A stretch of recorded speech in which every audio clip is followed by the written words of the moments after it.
esse é o canal Propôs e Crais, sejam muito bem-vindos e esse será o Explanamente número 14. Mas primeiro eu queria falar sobre uma coisa muito legal com vocês. Eu quero agradecer a todos que têm cooperado com a gente, porque nós rompemos a barreira das 100 curtidas lá no Facebook. E aqui no canal estamos na casa dos 75 inscritos, mais ou menos. Obrigado a todos pelo apoio e por ouvirem o nosso canal. Como nós dissemos desde o início, se uma pessoa fosse abençoada pelas palavras aqui ditas e alcançada pelo poder da palavra de Deus, nós já estaríamos felizes. Mas já somos mais de 100 pessoas e isso me deixa muito feliz. Então, vamos ao Explanamente. Nosso tema de hoje é Persevere no Bem. Nosso texto, que vai ser lido mais uma vez na Nova Versão Transformadora, NVT, está em 1 Pedro 2, do versículo 18 até o versículo 21, que diz assim: Vocês, escravos, submetam-se a seu Senhor com todo o respeito. Façam o que Ele mandar, não apenas se for bondoso e amável, mas até mesmo se for cruel, porque Deus se agrada de vocês quando, conscientes da vontade dEle,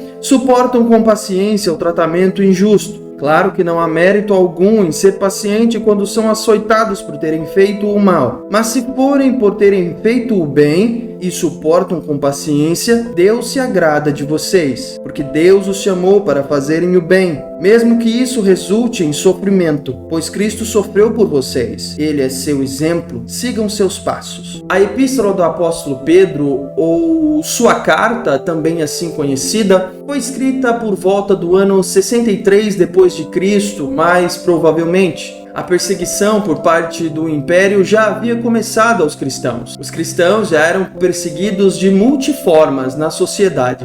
Esta epístola é provavelmente a carta mais pastoral do Novo Testamento. Ela também possui o melhor grego do Novo Testamento. E nesta epístola podemos contrastar com o velho Pedro, para chegarmos a algumas conclusões muito interessantes. Esta epístola é recheada de um comportamento serviente, pensado ao seu próximo e a louvar o nome do Senhor mesmo em dificuldades. Um contraste muito grande com o Pedro, que estava lá na prisão de Jesus e cortou a orelha daquele homem chamado Malco. Neste texto em específico, Pedro fala sobre trabalho, fala sobre aqueles que são escravos e são perseguidos por serem cristãos. Mais adiante, Pedro também falará assim com as esposas, as exorta para submeterem-se a seus maridos. Mas na realidade, esse é um padrão do cristianismo. E é neste ponto que eu quero bater um papo bem legal com vocês. Nós vemos aqui descrito um comportamento muito difícil de ser executado. Por conta da nossa natureza caída, nós somos reativos às situações. Uma vez que pisam no nosso calo, a nossa reação é responder à altura. Olhamos, fechamos a cara e respondemos duramente muitas vezes. Mas não é isto que vemos nesta carta. Vemos o Pedro, que outrora agiu assim lá no passado,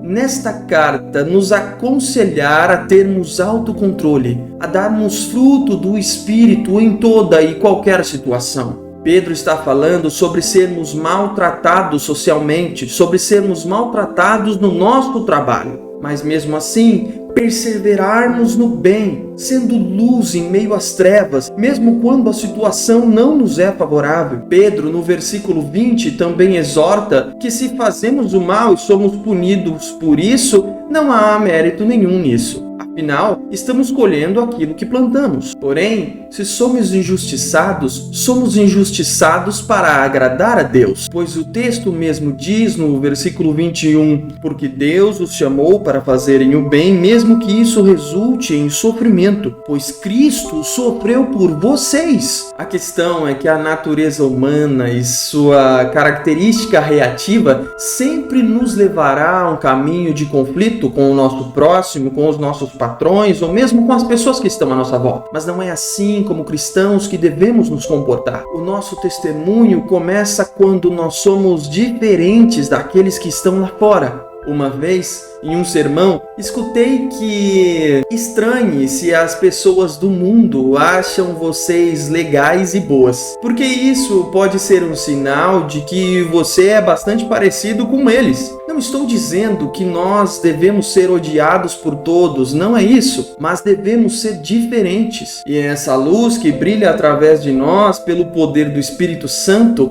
pode ser o testemunho que alguém precisa para reconhecer a Cristo nas nossas vidas. E quem sabe disto haja uma conversão. Meu pastor sempre diz uma frase: pregue, se precisar, fale. E esta pregação, nós vemos aqui Pedro dizendo para sermos bons e amáveis, mesmo quando isso nos resulta em sofrimento. Talvez amar seja uma das coisas mais difíceis que um ser humano pode fazer. Amar o nosso próximo não somente nos traz dor em alguns momentos, mas como dá trabalho em outros para mantermos esse comportamento quando estamos sendo injustiçados. E a nossa natureza está nos empurrando a clamarmos por razão e a brigarmos por isso. Eu não estou dizendo que devemos ser subservientes em qualquer situação. Muitas vezes nós temos o direito legalmente de clamarmos nossos direitos, mas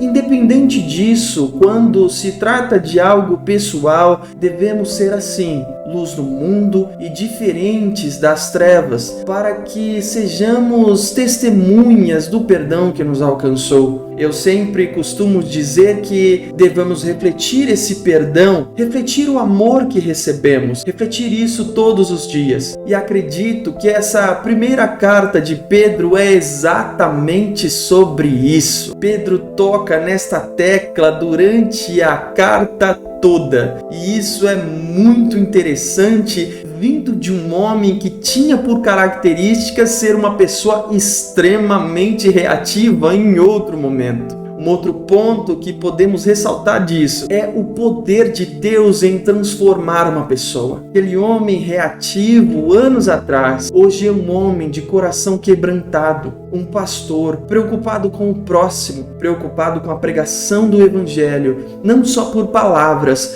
mas por amor, por ação. Que nós possamos pregar calados, amáveis, bondosos com o nosso próximo, até mesmo quando sofremos injustiças por sermos cristãos, independente se é no nosso trabalho, no nosso casamento ou mesmo na sociedade em geral. Eu peço a todos vocês que se inscrevam no nosso canal, curtam esse vídeo, compartilhem com seus amigos e espalhem a palavra de Deus e continuem apreciando o nosso trabalho, porque isso nos motiva, isso nos dá mais vontade ainda de continuar seguindo em frente. Eu não faço o que faço por números. Mesmo que tivesse uma pessoa aí do outro lado, eu continuaria fazendo isso. Mas tenho que reconhecer que ver isso em vocês, ver que vocês estão com a gente, me dá ainda mais motivos para continuar fazendo isso. Muito obrigado a todos e Deus os abençoe grandemente.